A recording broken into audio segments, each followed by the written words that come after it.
We've got some fresh new young talent Luis. doing And some I'm things that I know Luis. you And you're haven't listening heard to the before. Content is Profit podcast. We spent the last 4 years learning the strategies and techniques from some of the top marketers in the world on how to create content that turns into profit. If you'd like to learn how to turn that content into profit, go to contentprofit.com. Here it is. There we All go. right. I was like, you forgot the money button right there. Ah. Today, epic guest, and we're going to be talking all about becoming a tactical leader. I love this. Which, Yeah. by the way, is the name of his podcast, so you should go check it out there too, for sure. Yeah, just listen to this one first and then you can go there. Yes, sir. Or go there and then come back. It's okay. It doesn't matter. Fonzie, do we have a sponsor today? Indeed, we do. Thank you so much for asking, good sir. You're welcome, good sir. And today's sponsor is your own, the Biz Bros with Content Momentum. That's right. And you might be asking yourself, what is Content Momentum? Well, if you produce long-form content just like this one that you're listening to or watching, and you want to turn it into value-packed, bite-sized assets, so then you can send it into social media and amplify your contribution. Let's go. And get some new clients. Let's go. Then we want to help you out. So slide in the DMs and just hit us up. Yeah, Hit that's us it. up. Just hit us up. Have a conversation. We're friendly. I mean, we promise. Hey, don't forget to subscribe. Smash that subscribe button repeatedly. Tell your friends to do it because every Tuesday, Thursday, and Saturday. I just realized that I forgot they gave us this Christmas punch button. It's okay. I forgot it. It's coming. Oh, no. It's coming. It can come for next episode. Yeah, I guess so. All right. It's all And good though. Follow us on social media as well at BizBrosCall. All these videos and many, many more are going to be coming out every single day, multiple times. That is right. And Yeah. if you find this episode impactful, which I am sure you will, please don't forget to share it because you don't know whose life this message today can change. That's right. Especially That's right. because our guest is pretty epic. And I know for a fact that he has a very special message to share. Now, we ready? Let's go. So today's guest is probably one of the most badass guests we've had on the show. We got to know him after. Whoa, what happened here? We got to know him after our awesome guest, Amber Furman. We then noticed that his friend wow, okay, hold on. Rewind. Wow. Let me Wow. restart my cheat sheet. Okay, this Are is you the beautiful okay there? thing. Are you this, okay This there? is my beautiful thing about Okay. going live. Okay, my cheat sheet just slipped Round through. number two. Let's go. Today's guest is probably one of the most badass guests we've had on the show. We got to know him after an awesome guest, Amber Foreman, introduced him to us. We then noticed that he is friends with previous badass guest Garrett Bake as well. That is right. Does that make us badass by association? Hopefully. Either way, today's guest started his career as a SWAT operator, then transitioning into infantry leader in Afghanistan. Impressive. And finally, turning himself into a successful business owner. What a career. That's right. He is the founder of Nightly Production, a content production agency, and he is the host of Be a Tactical Leader podcast. So, if you want to learn how to run your operations like a well-trained military force, you better listen to this. Yes, sir. Can't wait for this. Please welcome host of Be a Tactical Leader podcast, marketing tactician, and contender for the Content is Profit #1 badass, Zack Knight. What's up, guys? Welcome, Zack. Welcome to the show, my man. No. Thank you for Y'all being are here not with us. badass by relation. Sorry, guys. We failed. Especially after all those mistakes at the beginning, you know. But you know what? Just like you hear, Wow, throw me under the bus, man. just That like was you quick. hear from some other military people, I always hear like everything. You have a plan, and then as soon as things start to go on, you're like plan B, plan C. Things go sideways, and I feel that's what happened today with the introduction. I mean, Zach, that was definitely on purpose. Just saying. Naturally, you did it really well. That was perfect. Zack, I just want to make this remark right here. While I was reading the name of your podcast, right? Be a Tactical Leader. I realized that the acronym is BATL, which it could be spelled as battle. Was that on purpose?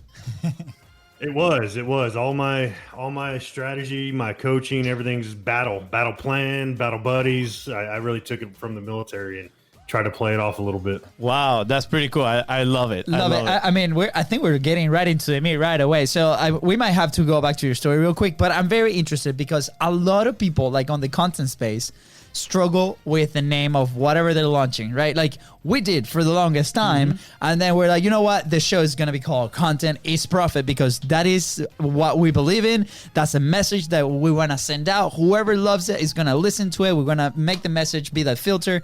So tell me a little bit like why you chose that. You just said you named everything after that. How do you come to that? Like, I'm sure there's a story behind it.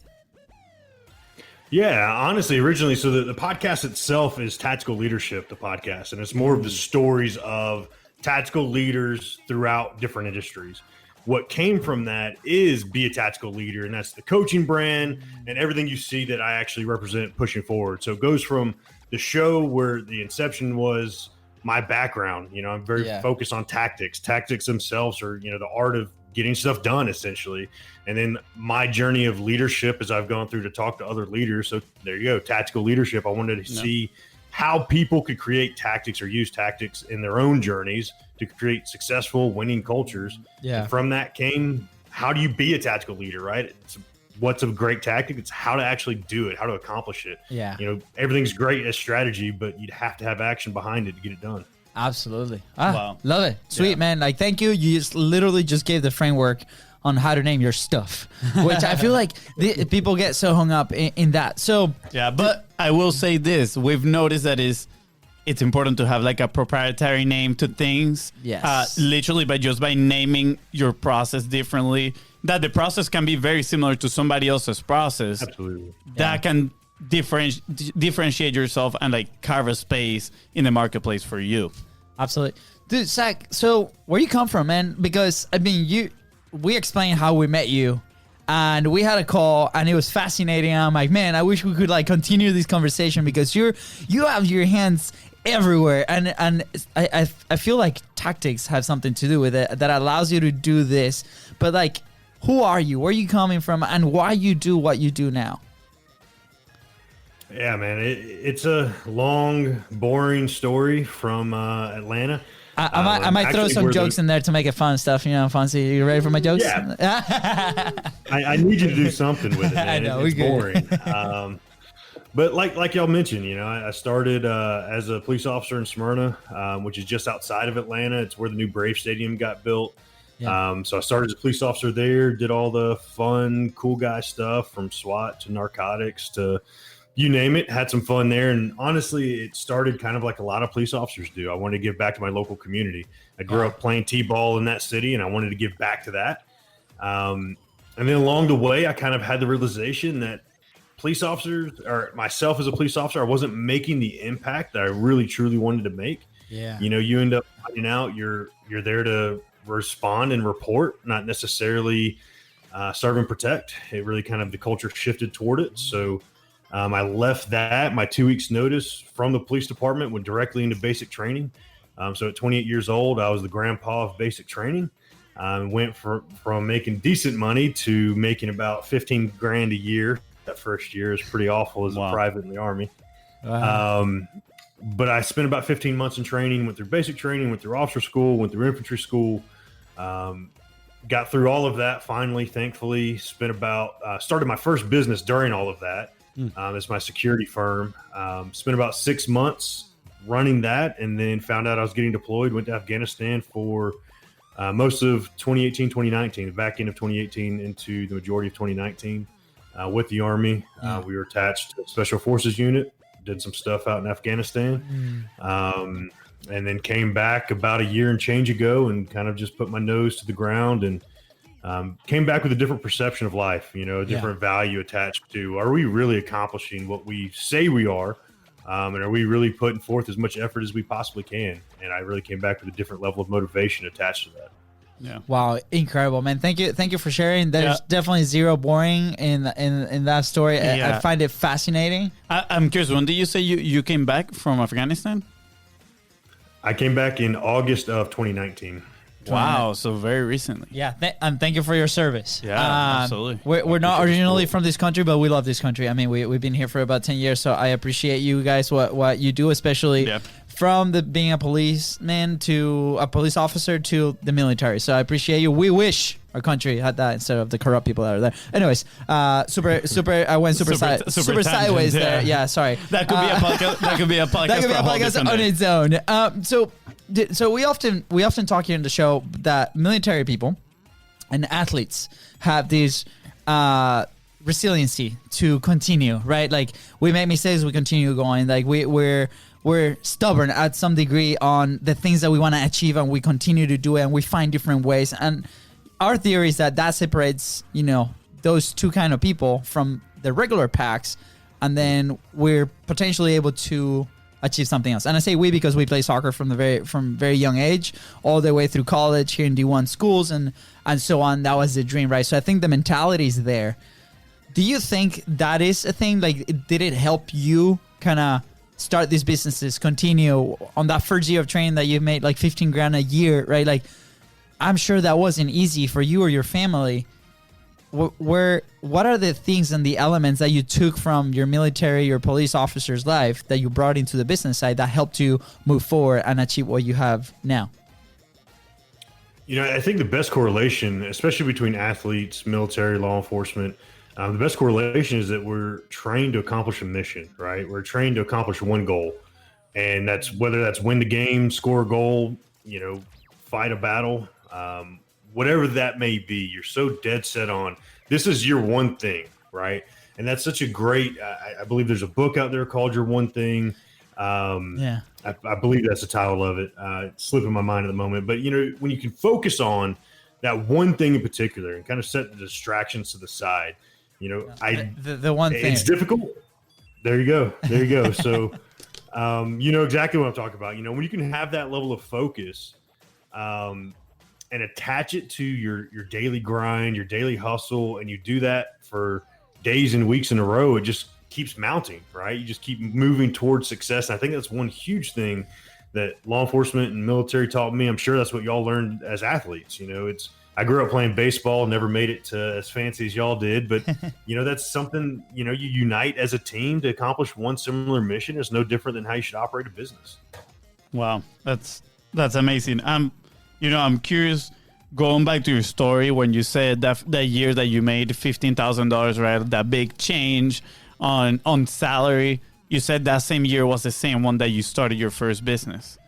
Was it necessity that you started it for, or was it because I'm guessing, I'm trying to understand what was your mindset at that moment, right? Because you wanted to protect and serve, right? That's why you joined the military, but at the same time, I'm guessing you needed to be taken care of financially as well. Everybody needs, right? So did this business was born because of a necessity, or because you saw you had this business mindset at that moment already and you saw space in the marketplace that was like, I can actually take advantage of this and build a business in here?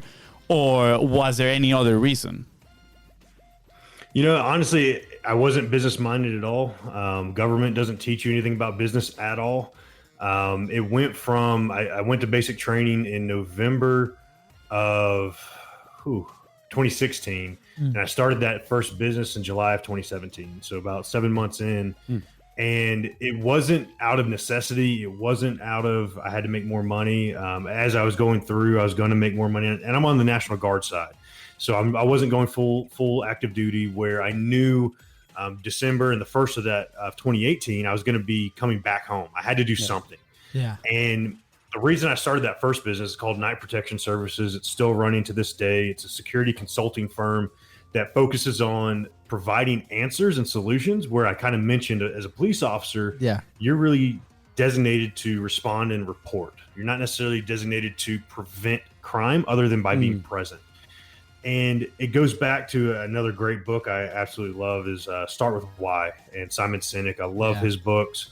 And a lot of people are talking about Start With Why these days, and it almost gets kind of cheesy. But when you look at it, you internalize what that is. My why origin story behind that first business was I responded to an audible alarm. You get them 5 or 6 times a shift. You show up, you check your doors, you make sure everything's locked up. Well, this time it wasn't locked up. The back door was kicked in and the house was ransacked, kind of like you see in a movie. TV's gone, laptop's gone, the dresser knocked over, and as a police officer, you go in and you have to, of course, clear the house, make sure whoever was there is gone. And then you call the homeowner and say, hey, we need you to come home. There's an incident at the house. We need you to come essentially inventory what could be missing because we have to report that. Yeah. And as they're going through an inventory, and it's a young husband and wife, they just bought this home within the last year. And there's a sense of like violation attached, right? You get victimized in that sense. Somebody's in your personal space, and it's very emotional. And as they're going through, they're both upset, they're both crying, and all of a sudden, the young woman, she freaks out and runs to the bedroom, like takes off sprinting. I'm like, okay, this can't be good. So I follow her back into the bedroom, and she dumps over her jewelry box. It had already been gone through, but she like dumps it over and starts searching through everything. And as she's searching, she's looking for one thing, and she stops, goes through everything, and just starts bawling. And she said, my grandmother died 2 weeks ago, and her heirloom ring that she gave me right before she died is gone. How do I get that back? Wow. Jewelry is one of those you can't track jewelry, right? There's no serial number. I mean, unless it's just really that exquisite, you can't really track it. So as a police officer, as difficult as that was, she's like, how do we stop this from ever happening to us or anybody we love ever again? Yeah. As a police officer, you cannot answer that question. Because if you say, get this alarm system and this lock, and it doesn't work, you're going to get sued. Your city's going to get sued. Your police department is going to get sued. And the liability is just so extreme that you're literally told, do not make that recommendation because you're not allowed to absorb that type of liability. Yeah. So I tell that story because night protection actually came from, I want to be able to give that option. I want to tell you exactly how.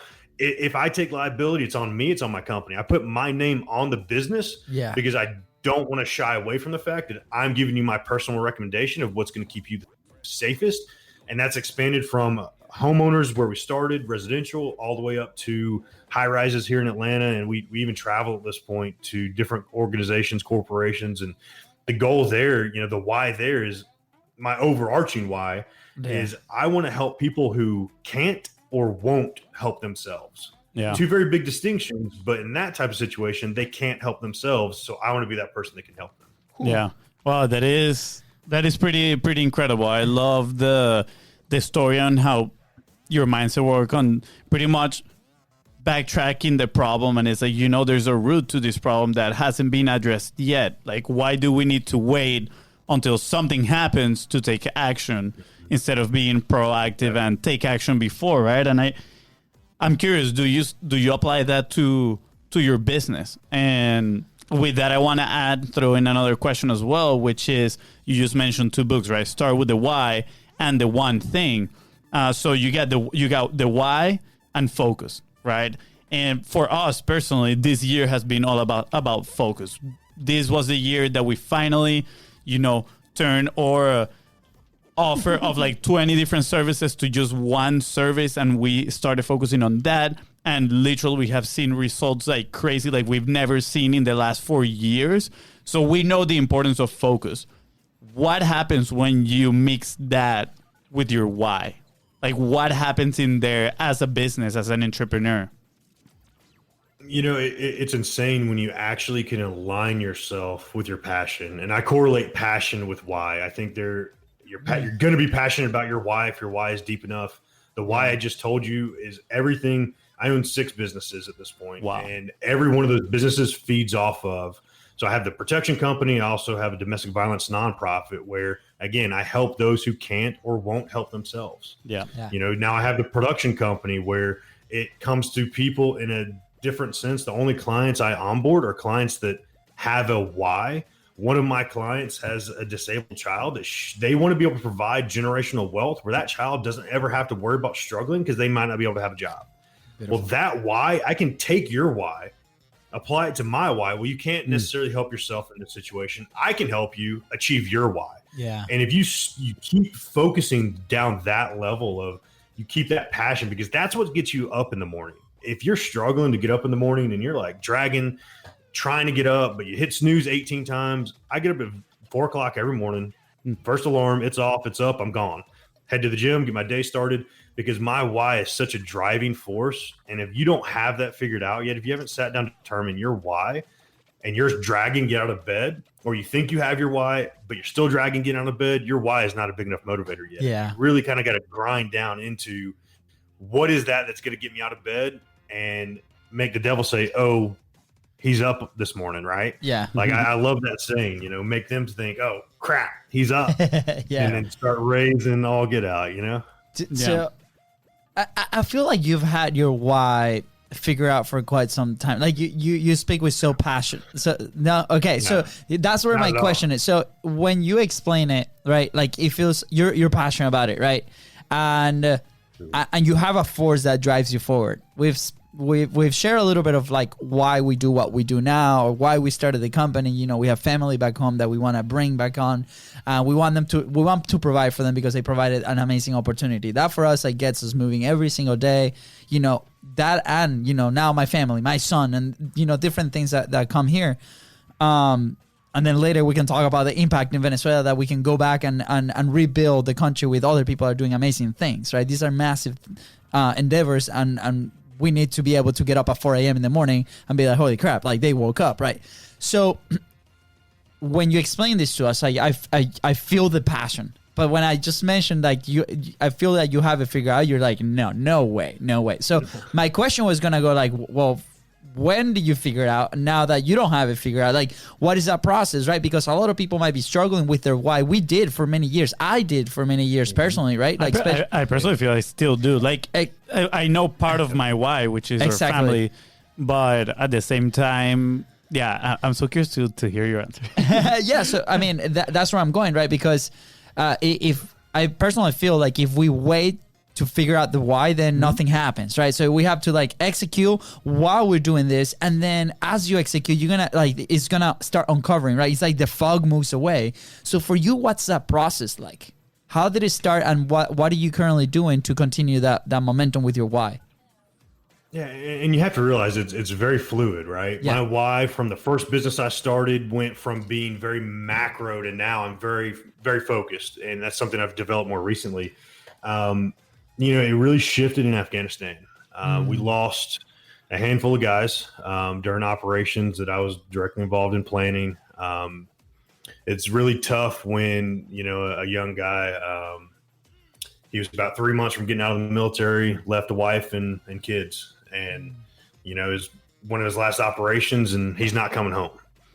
And when you go through experiences where you realize the value, the time value, like you're not getting that time back, right? They're not there with their family this holiday season. So it turns into almost a level of guilt where should I be sitting down with my family for holidays when they can't, when they don't have that family member? So I started correlating that in my head. Am I really doing enough to honor the memories of those that have served next to me, that have been around me? And starting with why is so powerful. It's a great starting point. But I shifted it to a militaryism is reverse engineering. You kind of backward plan where you have your goal, you have your mission, you know what you need to accomplish, and you plan backward from there. Yeah. So instead of starting with why, I've shifted it to ending with why. I've shifted it to legacy. What am I doing today, every single day, that's going to help me achieve something that not mine going to be remembered, but the impact is going to be remembered. And once you start kind of shifting to long term, that goal gets really big. That end goal gets really big. And again, you start correlating things to so much emotion that at the end of the day, like for me, where am I going to end? Because we're all going to end at some point. It could be today, it could be tomorrow, it could be the next time I go overseas. Yeah. What am I doing today that's going to leave something before that happens? And when you start correlating your legacy with every move you're making, to me, it changes the game, where every single person on my podcast, I ask, what is the legacy you want to leave on the world? Because that's such a deep question, and that every single answer has been different. And I'm writing a book. I'm hoping to release it next year called The Legacy of Leadership, where I'm kind of putting a summary of all those together with my personal experience of this is what leaders are focused on. They're not focused on today or yesterday. They're not worried about that obstacle they keep beating their head against. They know that obstacle is going to go away. They're going to pivot. They're going to shift. They're going to get around COVID. Yeah. And they're going to keep moving forward, because at the end of the day, the end is what's most important. Dude, oh, man. Sorry. I know that you might have a question in there, but like total selfish question right here. And I feel like some people might have the same question. We have this internal fire. I love when you talk about, legacy and what you've done. Just so you know, I'm gonna be first in line to get the book. So just let me know. But sometimes we can feel that maybe people that are closer to us might not be in the same page, right? Like, or they not might fully understand what you're trying to achieve, or why you even trying to go for that legacy, right? Like, I feel like it's few of us that go there, right? Or have, the capacity to actually go and try something like that, right? Especially because we've been very blessed to actually chase our dreams from very little. Like, we went to Europe and played soccer, which is what we wanted to do. We understand not a lot of people have those opportunities, and we have people in our corner to support that. Now, there might be some people out there, and I felt it once or twice with the people that are close to me, that we're trying to explain what we're building, how we're building it, or why we're building, why we're going there. It's like, to us, or at least to me, it's very important that we can impact thousands of people with the show, for example, right? Like, wow, just inspire of one person, like, expressing themselves in front of a camera, because they can help so many people, right? And then that change can be extrapolated later. So what happens? Like, how do you deal with people that are not completely in tune with your legacy? Do we convince them? How do we do it? Do we have to sell them on that legacy? Like, what is the operating procedure to deal with that person that might not be understanding what your legacy is all about? It's kind of like sales. You can't sell to somebody that doesn't want to buy. It's impossible. You can't convince the unconvincible. And I'll be frank, this past Christmas, you're talking 3 days ago, I had parents question, are you really doing the right thing, or should you go get a job? I have an MBA. I have 2 credentials in the security industry, where I could walk into a security firm very high up, making plenty of 6 figures. And I'm still questioned to this day, are you doing the right thing? Shouldn't you be putting in a resume or working on that, or be applying to jobs?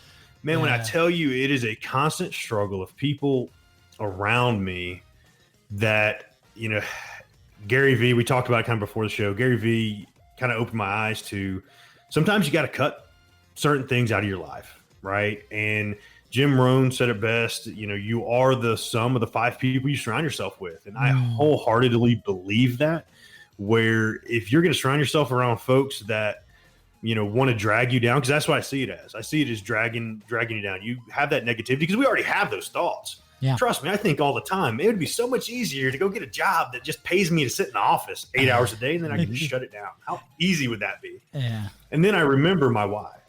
Is that really how I'm going to accomplish what I want to do in my life? Is that really how I'm going to leave a legacy? And that's, again, it all correlates back to, what is my mission? What is my purpose? I get a lot of negativity. I've had police chiefs try to shut down my business because I told them the cops aren't the answer. And I said, look, law enforcement it's a piece of the puzzle, but it's not the puzzle. Yeah. And I had people say, you're going to fail because you're saying cops are wrong. I'm like, I never said cops are wrong. But, it's all about, you always have that negativity. So it turns into, you need people like the 2 of you. I have a business partner, Jesse Smith, man, he keeps me grounded. Thankfully, we never have a bad day on the same day. He'll have a bad day, then I'll have a bad day, and we go back and forth. And you have to have those people where you can just be like vulnerable to, right? Vulnerability is the number 1 characteristic of a leader, in my opinion. And if you can be vulnerable to somebody close to your circle like that, and they can put that boot up your butt and say, get back to it. You got to complain, you got to whine, now get back to it. You have to have those people, because you have so many people that are doubting you every single day. Wow. Thank you for answering that, man. Appreciate it. Yeah, I know this is extremely important, for hopefully anybody that is listening to this, whether they're going to pursue a business or whether they want to get a regular job. I think it is important to know who you're surrounding yourself with, right? And avoid that negativity and that toxicity. So thank you so much for sharing that.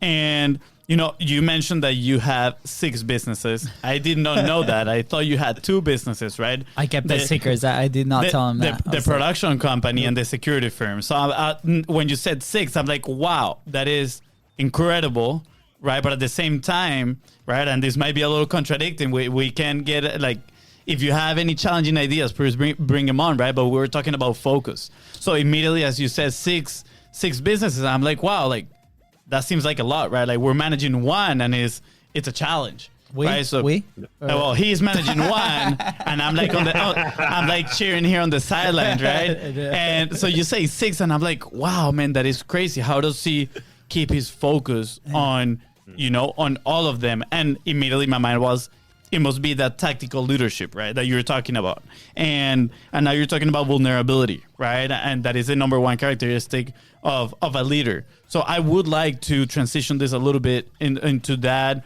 Be a tactical leader conversation, because I am so curious. How do you do with all these 6 businesses? If you don't mind me asking, what are the 6 businesses as well? Yeah, absolutely. So I mentioned the domestic violence nonprofit. That's business number 3. The 4th is a real estate holdings firm that houses.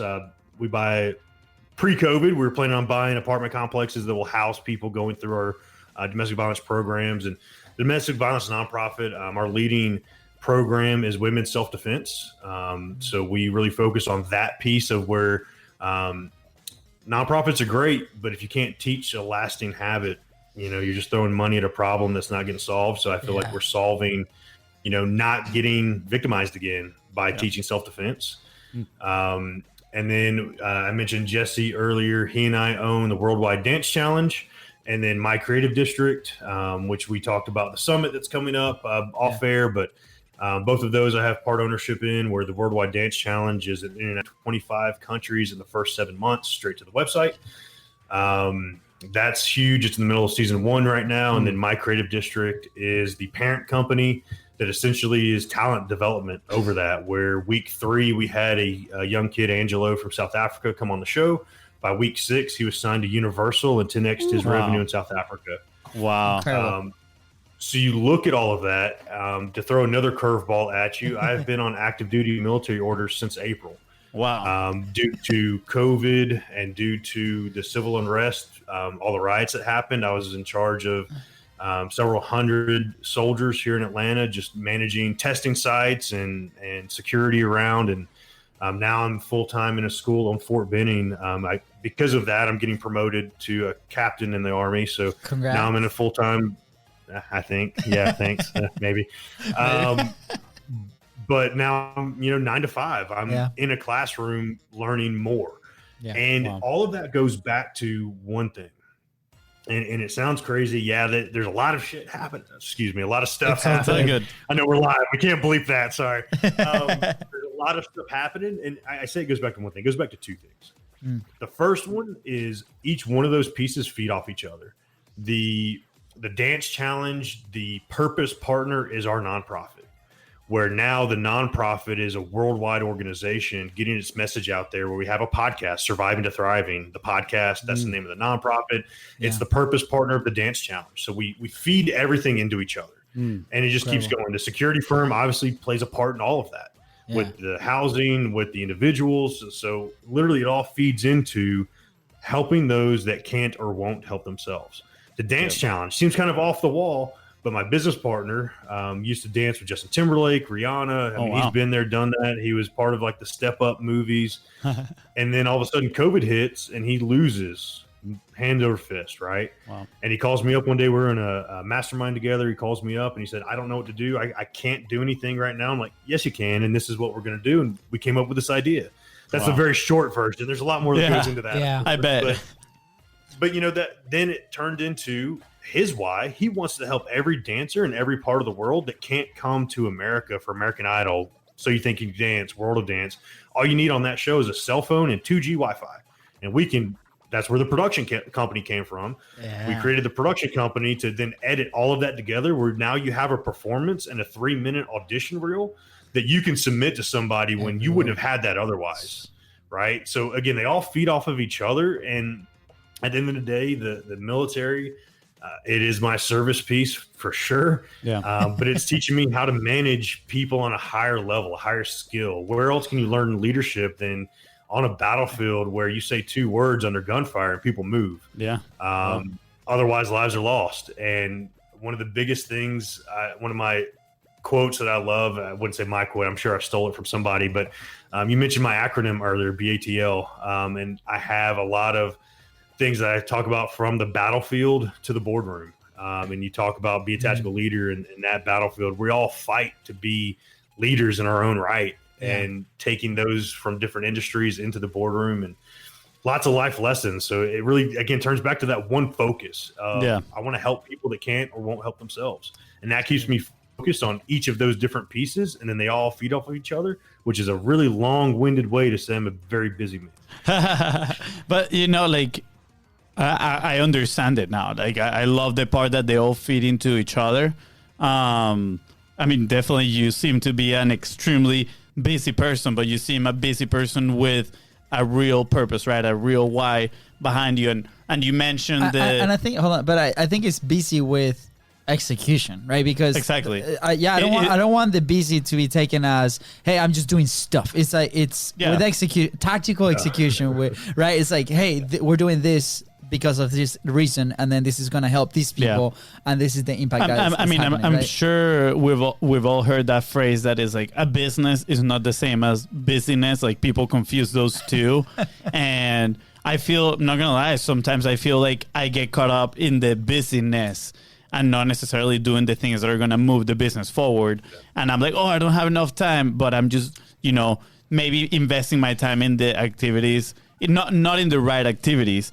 And you mentioned kind of like this term that you took from the military, which I personally think it has been a term that has got a lot of attention in the business world, entrepreneurial world, which is reverse engineer, right? Like, let's get the goal, reverse engineer it, and then we move on from there. So I'm guessing that is how you run all 6 of your companies, and that is how it makes it attainable for you, right? Create the right amount of steps that your capacity can fulfill with your business partners and your team members. But in all this, I am like, okay, people know about reverse engineering and they do it, right? They go, okay, this is my big goal. They do all the math that they have to do. This is the number of calls I have to do. This is the number of the piece of content I have to create. Yeah, people don't do it. Is it just because of the why? Is there anything behind there that influence people to not take the right actions to complete the reverse engineer plan that people create? Is that a step of the, be a tactical leader?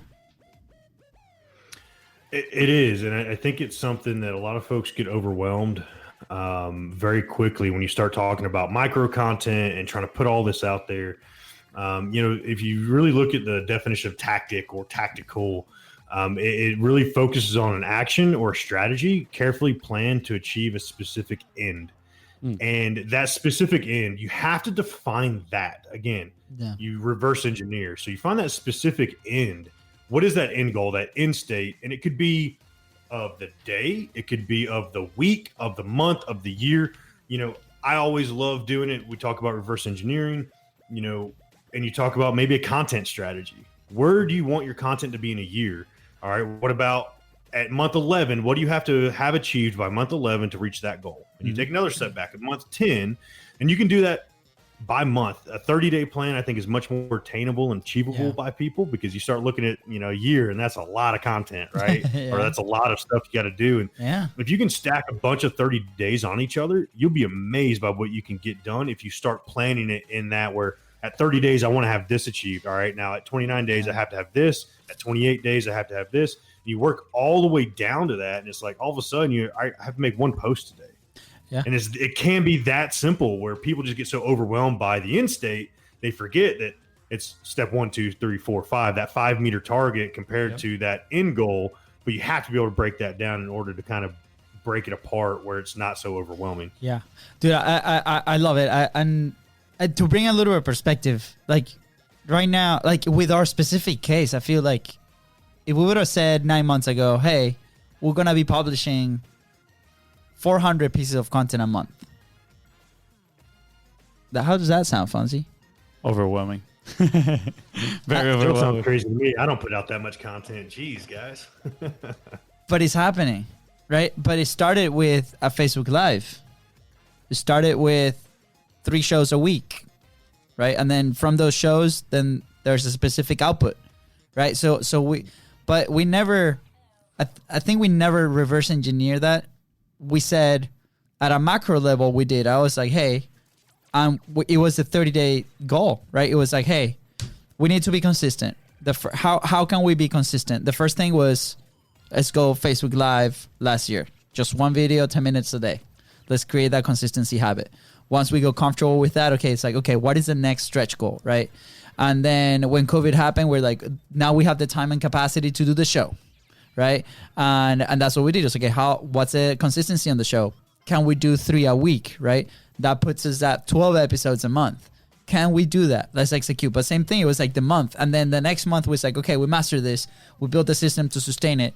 What next, right? And it built up to what we do now with the 400 different pieces of content in different places a month. But it's like you said, it's step by step. And key there is like, don't go crazy, because when we first started, we were like, we want to be the Gary V's, right? 3 years ago, and we want to do the whole shebang. And we spent 3 years trying to figure it out. It never happened, and we never executed. But it was like the 30-day. I think that piece there, it will help a ton of people. Where it's like, okay, what is your 30-day stretch? Once you master that, it'll say, stretch out again. What is my next 30-day look like? And then relentless execution, I feel like. Yeah. So I want to add to this, because right before we started the show, we were talking about your latest episode in your podcast, where you talk about Gary V's approach to content, right? That is just pushing a lot of content in front of people.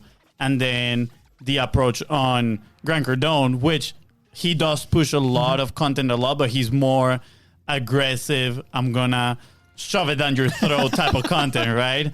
And I know you have, I feel like you have your own unique perspective on content. Yeah. And I'm curious too, because what led you from all this security side of businesses, right, and the military and the police, to start your own content production company, right? I see those, you already told me that they all feed into each other, but for me, those are very different side of a spectrum. So I'm curious, like, what led you go into that side of things, and what are your views on content as well? Because I found that interesting, what you share on that podcast. Yeah, I love Gary V. Great dude. I used to love Grant Cardone, and he kind of got annoying, to put it nicely. Yeah. And they're both, at the end of the day, what they forget to tell you is they both have 9 figures. They have a team around them. They have a videographer following. Gary's a lot more authentic in the quality of stuff he puts out. He puts out that raw footage. He's on a plane doing a voice recording. I love that about Gary. Yeah. Yes, everybody can do that. But when you're talking about that much content all the time, I love his methodology of don't create, just document. So you document everything you're doing, but then you go back and you try to chop all that up, or you try to get like one good insight out. That still takes a ton of time where you're not documenting anything, but you doing that for the next 3 days. Yep. So for me, it's more about I love the word tactical, right? It's breaking it down to being actionable, where to me, there are 3 levels of business. You have operational, which is obviously up high. You have strategic, which is kind of what we're talking about with that 30-day strategy. Mm-hmm. Then you have tactical, and that's that, what do you do right here, right now? And for me, it's more about create that quality content.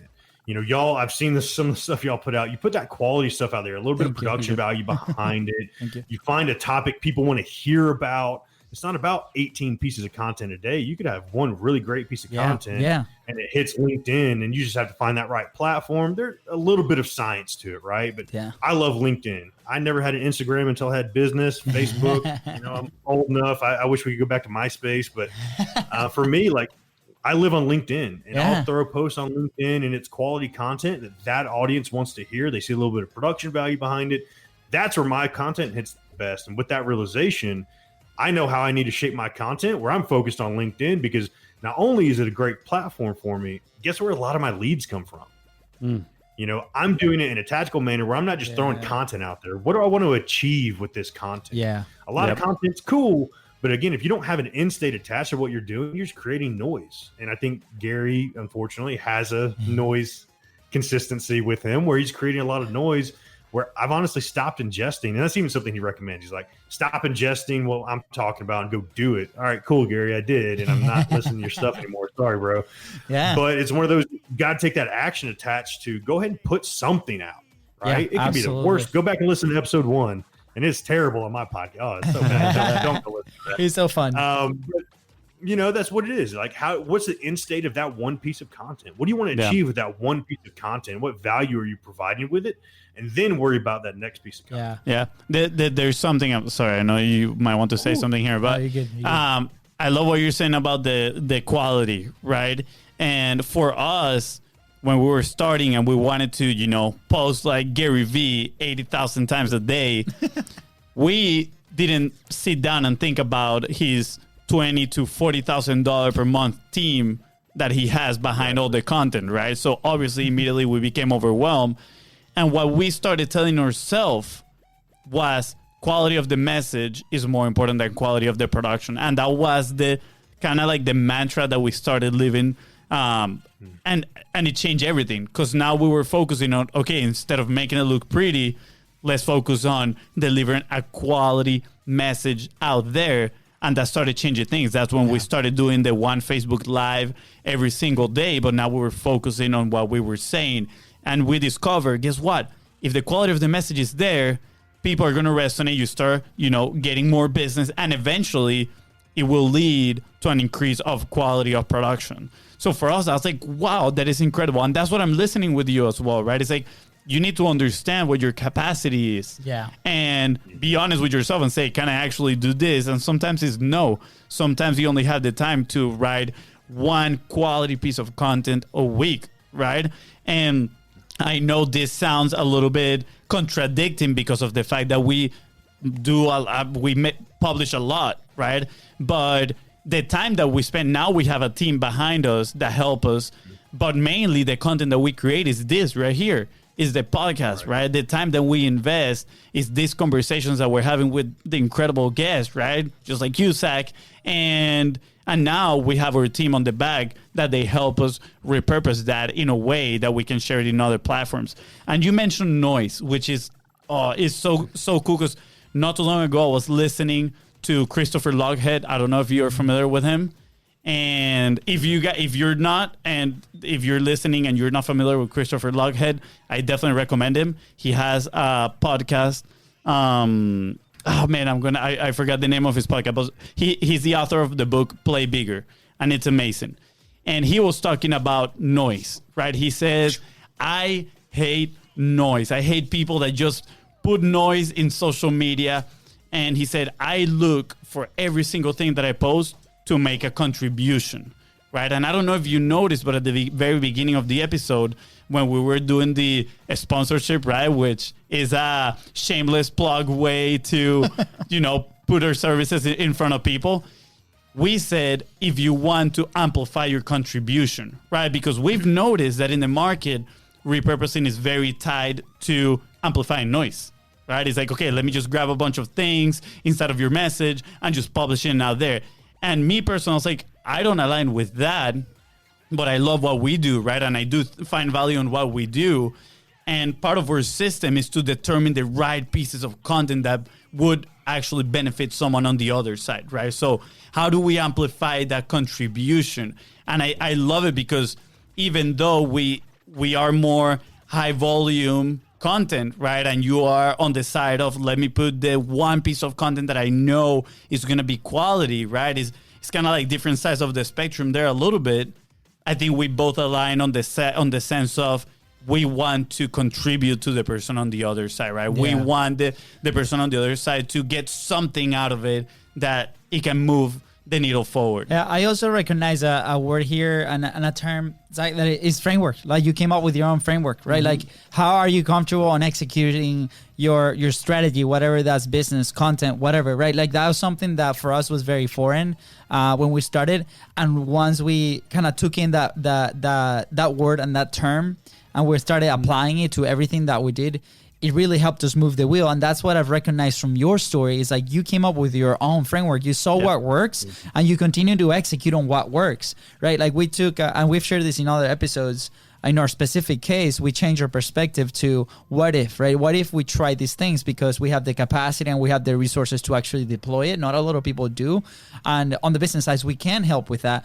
But when we changed our perspective, we started seeing these things, right? And that's what you did on your business too. So, you know, even though we're on both sides of the spectrums, those things like that framework and your contribution, amplifying your contribution is very important for every business. So whatever you sit, like if it's one piece a day or X amount of pieces a day, like are you really amplifying your contribution or are you just making noise, right? Like what Fonzie was saying, right? Yeah. And if you are, because we truly believe that every single piece of content that's out there has a purpose and will touch somebody in a way that they can do take action, right? And I feel the same way with you, either that's one piece or 10 pieces, and that's wonderful. That's a beautiful thing about this role on the internet and what you're doing with these 6 companies and the impact that you're creating. Yeah. So thank you for sharing this amazing perspective and letting us challenge a little bit, because we love that. I think is like Oh yeah, Zach, go ahead. Sorry. Yeah, please let him talk, man. Come on, Fonzie. Y'all are hitting it on the head, man. Like you're talking about, y'all are at 400. I'm not at 400 pieces of content a month. I mean, that's a ton of content. And I think a piece of this that we should talk about is the limiting belief behind my content's not going to be good enough. Right. That's what I hear so much is my content's not going to be good enough. It's not going to be the impact piece that I want it to be. So I'm just not going to put it out there. Or people aren't going to want to listen to me because I don't have anything to say. That is the exact thing that kept me from launching a podcast for several years until I had somebody put a boot in my butt and say, you have leadership experience, go on a journey to learn more about it, and you're tactical. Yes. Call it tactical. I didn't name my show. Somebody from the outside said tactical leadership. There it is. Go do it. And then it all crafted from it. And one of the things I've taken, again, from the battlefield to the boardroom, sometimes so many people are set on focus. You know, you always hear ready, aim, fire. You get ready, you take aim, and you wait and you wait and you wait, and then you take your shot. Well, I've flipped that, you know, and it should be, in my opinion, ready, fire, aim. Yes. You get ready, you take that shot, and then you adjust course as you need to. Yep. And if COVID and 2020 hasn't shown that adjusting course is vital for people, you know, go ahead and take that shot, put out that first piece of content, because it gets easier. It gets so much easier as you get going and get in that routine.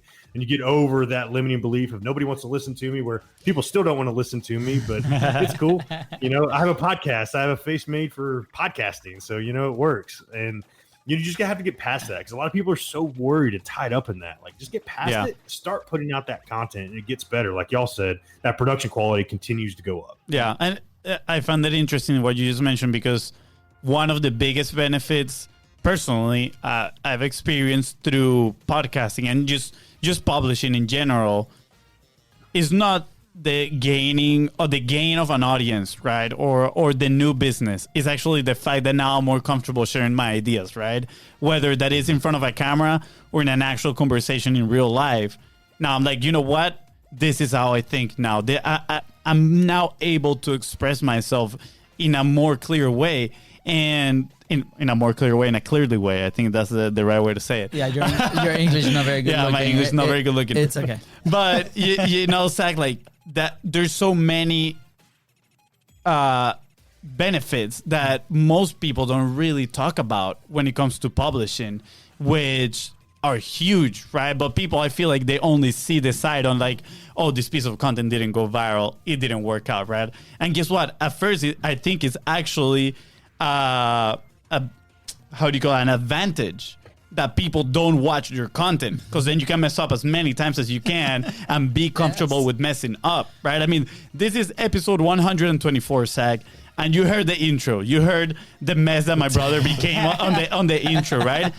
Guess what? If that would have happened on the very first episode, on the first 10 episodes, we would be sweating. We would have a mark in our shirts of sweat because we would be so nervous right now. There's a reason I wear a black t-shirt. That's all I'm going to say. But it teaches you, right? It teaches you on like, it's okay to fail. And now we don't even call them failures. We call them samples. We're like, let's grab a sample. Okay, what can we learn from this and move on from that?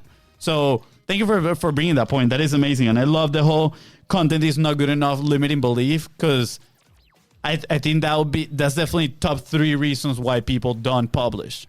So absolutely, I think we're getting towards the end here. Yeah. So we have last three and a half favorite questions. 3.5. The first one of those is, with all your experience, with what you've shared today, I mean, I think everything is incredible value. Like this episode is full of golden boulders, and if you don't know, that's golden nuggets, but a little bit. Yeah, so that's our version. So golden boulders are massive golden nuggets. Just saying. I'll take it. Sounds good. Awesome. It resonates. Hashtag golden boulder. Yes. Let's go. Thank you, Luis. There we go. Okay. Anyways. Are you going to ask the questions? Maybe. I was just making time. Okay. No, anyways. Okay. Question. What would be your number one action point? Like for people to get momentum, to get going, right? I'm asking for those that are maybe stuck, like with their why. We're asking for a friend. Asking for a friend. Yeah, exactly. Maybe they're stuck in that journey of finding their why and they're not executing. What is the number one thing that they can actually do to get that wheel rolling? Do it. Like it is literally, it is that simple. It is, to me, it is a decision in your head. Do or don't do. There is no try, right? Yeah. And also, a wise old man once said that. But it's one of those that you just have to do it. The grind, keep grinding. Yes. I mean, we all have those days. And if you give up, that's where I don't believe in failure. You mentioned fail. The Army loves acronyms. Fail to me is first attempt in learning. And you just continually learn. So if that didn't work, just keep doing it, because eventually you're going to find something that works. So honestly, it's that simple. Just do it. Hashtag Nike. Sorry, guys. Hashtag Nike. It's all good. We should all get sponsored by Nike. Just saying. We love that brand. And another book recommendations, right? We have 2 so far in this book. So for those in this book, I mean, this will become a book. This episode could easily become a book. But another book recommendation will be Shoe Dog, right? It's a pretty good story for the story of Phil Knight, who founded Nike. So all right, super tangent in there.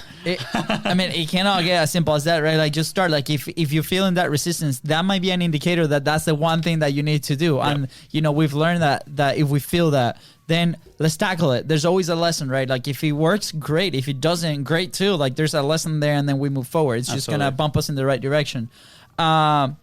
We know you publish. Amazing. You explain a little bit like what you do about it. I mean, with all the businesses that you've done too, like the impact that you're creating is incredible.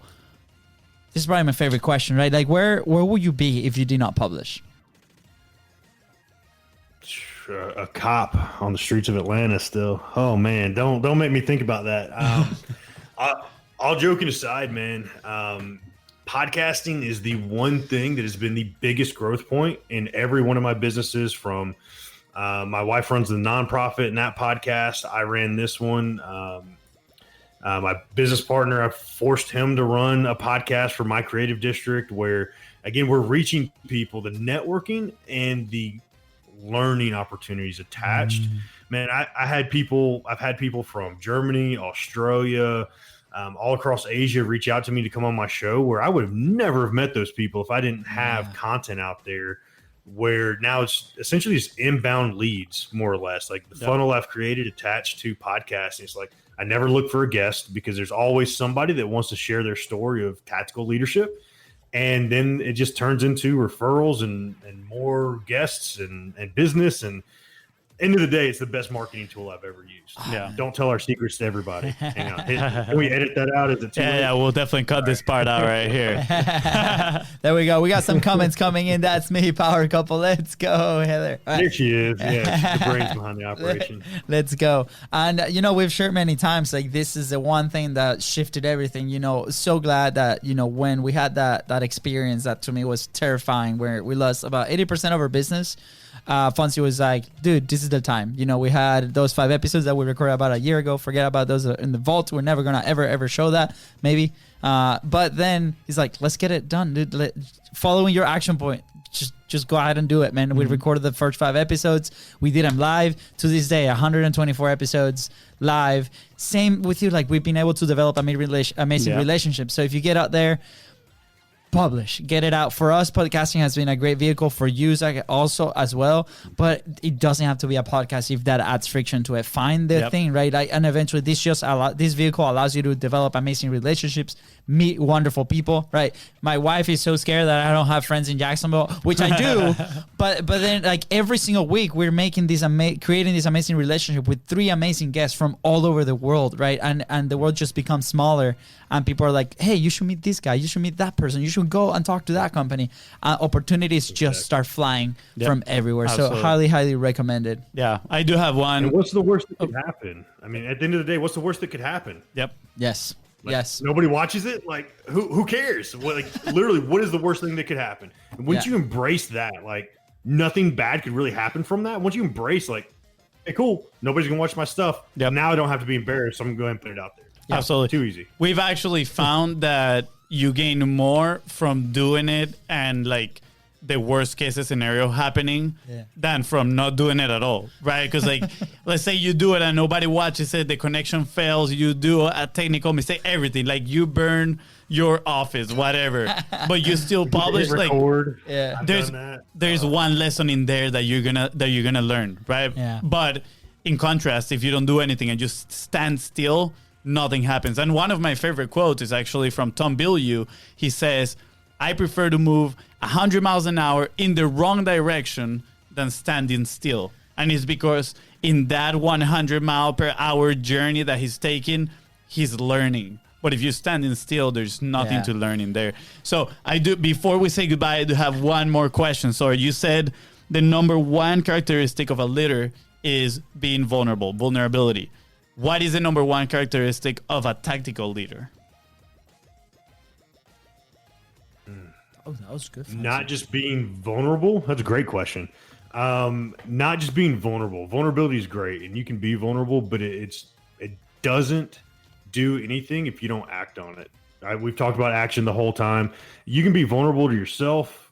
You can be vulnerable in the mirror, but until you share with people around you that level of vulnerability, you'll never realize how many people are going through that same thing. So when you share your vulnerability, you're impacting so many people that you don't realize. And that goes back to publishing stuff, right? It goes back to podcasting. When you're vulnerable and you're a tactical leader and you're vulnerable to those people around you, your team, your subordinates, whoever's around you, and you show that vulnerability to them, that in of itself is tactical, where they're going to be able to correlate, buy into your mission, buy into your message, and really be a part of that overall growth that you're wanting to achieve. I love it. And I know I quoted a little bit of Christopher Lochhead in here today, but he says marketing inside of your company is as important or more important than marketing outside of your company. And I think that is the job and what you just described as a tactical leader, right? Being vulnerable with your team members too. It is part of marketing your own company. And I'm going to translate that, marketing your why, right? And passing your why down to your team members so you can all grow together. So thank you so much. I love that. Zach, where can people find you? Where can we learn more about you? Where can we listen to the amazing voice that you got? Like, I wish we had this podcasting voice that you have. And so where can we find you? Yeah, the easiest way, across all social media, it's at Be a Tactical Leader.